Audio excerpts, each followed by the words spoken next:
दोस्तों आज की खबरें भारत की बहुत इंपॉर्टेंट खबरें हैं और मिडिल ईस्ट की बहुत सारे खबरें हैं। आप लोग वीडियो पर बने रहे। दोस्तों इस रिपोर्ट में सबसे पहले हम आपके सामने भारत की कुछ बड़ी खबरें रखेंगे। कुछ ऐसी खबरें हैं जिसको आपके सामने रखना जरूरी है।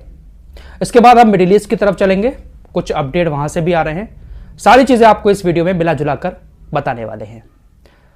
सबसे पहली खबर दिल्ली से आ रही है। आपने रैट माइनर्स का नाम तो सुना होगा। रैट माइनर्स पिछले साल चर्चा में आए जब उत्तरकाशी के अंदर एक सुरंग में 41 मजदूर फंस गए थे। दुनिया की बड़ी से बड़ी मशीन वहां पर पहुंची, लेकिन मजदूरों को सुरंग से बाहर नहीं निकाल पाई। सारी कोशिशें नाकाम हो रही थी। ऐसे में रैट माइनर्स ने मोर्चा संभाला। रैट माइनर्स कौन होते हैं, इनका काम क्या होता है, वो सारी चीजें मैं आपको उस वक्त बता चुका था। जिन लोगों को नहीं बताया थोड़ा सा जल्दी से बता दूं। रैट माइनर्स जो है वो इंसान ही होते हैं, लेकिन चूहे की तरह जमीन को खुतर कर कहीं भी सुरंग बनाकर अंदर घुस सकते हैं। बेसिकली इनका इस्तेमाल कोयले की खदानों में किया जाता था, लेकिन इनके ऊपर बैन लग गया। फिलहाल इनको याद किया गया काशी के अंदर और ये लोग पहुंचे। 12 लोगों की टीम रैट माइनर्स की वहां पहुंचती है और 24 घंटे से भी पहले अपने हाथ से चूहे की तरह सुरंग को खोद कर सुरंग के अंदर घुसकर 41 मजदूरों को जिंदा बाहर निकाल लेते हैं। भारत समेत पूरी दुनिया में भारत के इन 12 रैट माइनर्स की चर्चा हुई थी कि दुनिया की बड़ी बड़ी मशीनरियां जहां पर फेल हो गई, वहां पर इन इंसानों ने, रैट माइनर्स ने 41 मजदूरों की जान बचाई। रैट माइनर्स के इस काम के बाद बड़े बड़े नेताओं ने रैट माइनर्स को सम्मानित किया। बहुत सारे बड़े बड़े नेताओं ने इनके साथ सेल्फी ली। सब ने अपना अपना क्रेडिट लिया और फिर सब लोग इनको भूल गए। दोस्तों इस रैट माइनर्स की टीम में उस वक्त एक नाम बहुत ज्यादा चर्चा में आया था। वो नाम था वकील हसन का। एक मुन्ना कुरैशी नाम बहुत चर्चा में था कि ये मेन आदमी थे। एक थे वकील हसन। वकील हसन दिल्ली में रहते हैं। कल डीडीए ने बुलडोजर ले जाकर वकील हसन के मकान को तोड़ डाला। पूरा का पूरा मकान बुलडोजर से तबाह कर दिया। आखिर ऐसा क्या हुआ जो वकील हसन के मकान को डीडीए ने तोड़ दिया? वकील हसन तो उस वक्त हीरो थे पूरी दुनिया की नजर में, पूरे भारत की नजर में, जिन्होंने 41 मजदूरों की अपनी जान पर खेलकर जान बचाई थी। लेकिन उनके घर को क्यों तोड़ दिया गया?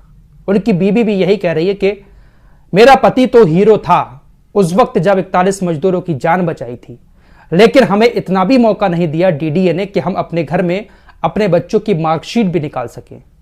हम दोनों घर पर नहीं थे, हमारे बच्चे घर पर थे। डीडीए अपना बुलडोजर लेकर वहां पर पहुंचता है। हमारे बच्चों ने कहा भी कि हमारे अम्मी पापा को आने दो, लेकिन किसी ने नहीं सुनी बच्चों की और दरवाजा तोड़ दिया। बुलडोजर घुसा और पूरे घर को तोड़कर चला गया। दरअसल पूरा मामला यह है कि वकील हसन का घर जो है वो खजूरी खास में श्री राम कॉलोनी में बना हुआ है। डीडीसीए ने वकील हसन के घर पर बुलडोजर चलाने के बाद बताया कि यह मकान अवैध जगह में बना हुआ है, इसलिए इस घर के ऊपर बुलडोजर चलाया गया है। लेकिन वकील हसन का कहना है कि जब मैंने 41 मजदूरों की जान बचाई थी तब मैंने सरकार से कहा था कि अगर मुझे इनाम में वो कुछ देना चाहती है तो मुझे मेरा यह घर दे दे।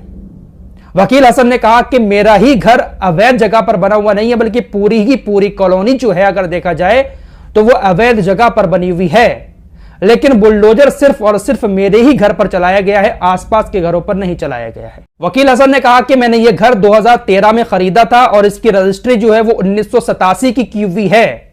अगर ये अवैध जगह में है तो पूरी कॉलोनी फिर अवैध जगह में है, लेकिन बुलडोजर सिर्फ मेरे ही मकान पर चलाया गया है। मुझे मेरा मकान यहीं पर वापस चाहिए है।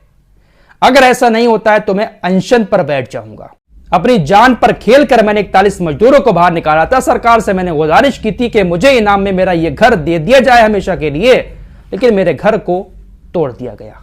वकील हसन ने डीडीए के ऊपर यह भी आरोप लगाया कि डीडीए हमसे हमेशा पैसे लेता था, पैसे की मांग करता था, लेकिन इस बार हमने डीडीए को पैसे नहीं दिए, इसलिए डीडीए ने सिर्फ हमारे ही घर पर बुलडोजर चलाया है। मैं अनशन पर बैठ जाऊंगा अगर मेरा घर वापस नहीं हुआ।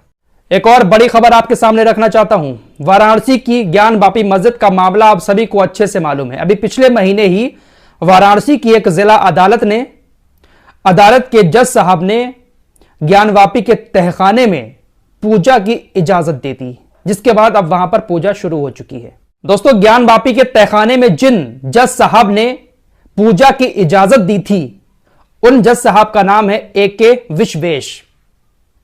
अभी ये रिटायर हो चुके हैं।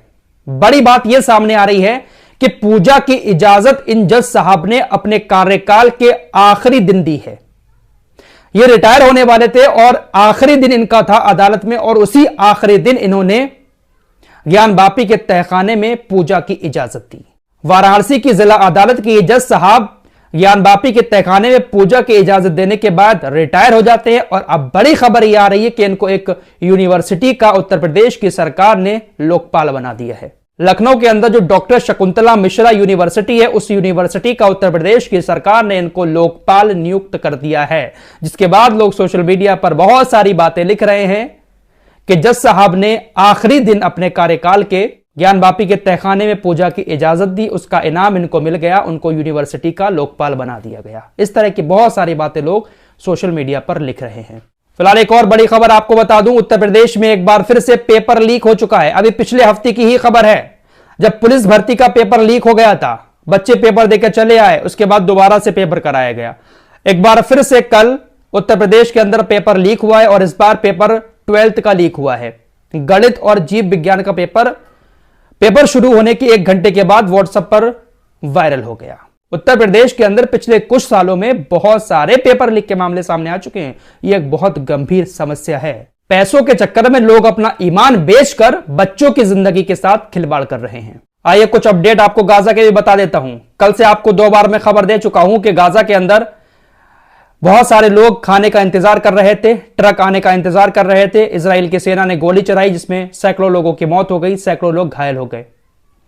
बेन गविर कट्टरपंथी इजरायली नेता इजरायली सेना के इस कांड पर यह कहता है कि जिन सैनिकों ने हमारे बहादुरी के साथ गाजा के लोगों की भीड़ पर गोलियां चलाई हैं, उनका हमें सम्मान करना चाहिए, उनकी सराहना करनी चाहिए।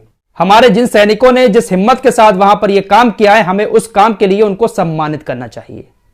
देख रहे हैं उन लोगों की सोच। बड़ी खबर कोलंबिया से आ रही है। कोलंबिया ने इजराइल के सारे शिपमेंट को निलंबित कर दिया है।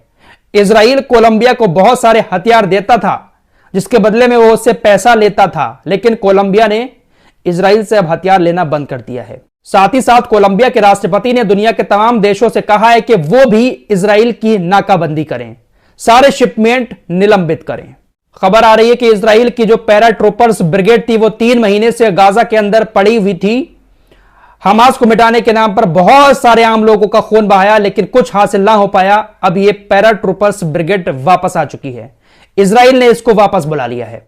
उधर लेबनान के बॉर्डर की बात करें तो खबरें ऐसी आ रही है कि इजराइल अपने बहुत सारे टैंकों को लेबनान के बॉर्डर पर भेज रहा है। उधर लेबनान के अंदर भी हिजबुल्लाह जंग की तैयारी कर रहा है। बहुत सारे लड़ाके तैयार कर लिए, खाने पीने का भी इंतजाम कर रखा है, हथियारों का भी इंतजाम हिजबुल्लाह की तरफ से बहुत सारा किया जा रहा है। हिजबुल्लाह भी पूरी तैयारी जंग की इजराइल के साथ कर रहा है। फिलहाल इस रिपोर्ट में इतना ही। मिलते हैं एक और नई वीडियो के साथ, तब तक के लिए अपना ख्याल रखिएगा। अल्लाह हाफिज। दोस्तों हमारी वीडियो पसंद आए तो फॉलो सब्सक्राइब कीजिए और साथ ही साथ शेयर भी कीजिए। मिलते हैं कुछ अगली खबरों के साथ, तब तक के लिए अपना ख्याल रखिए। धन्यवाद।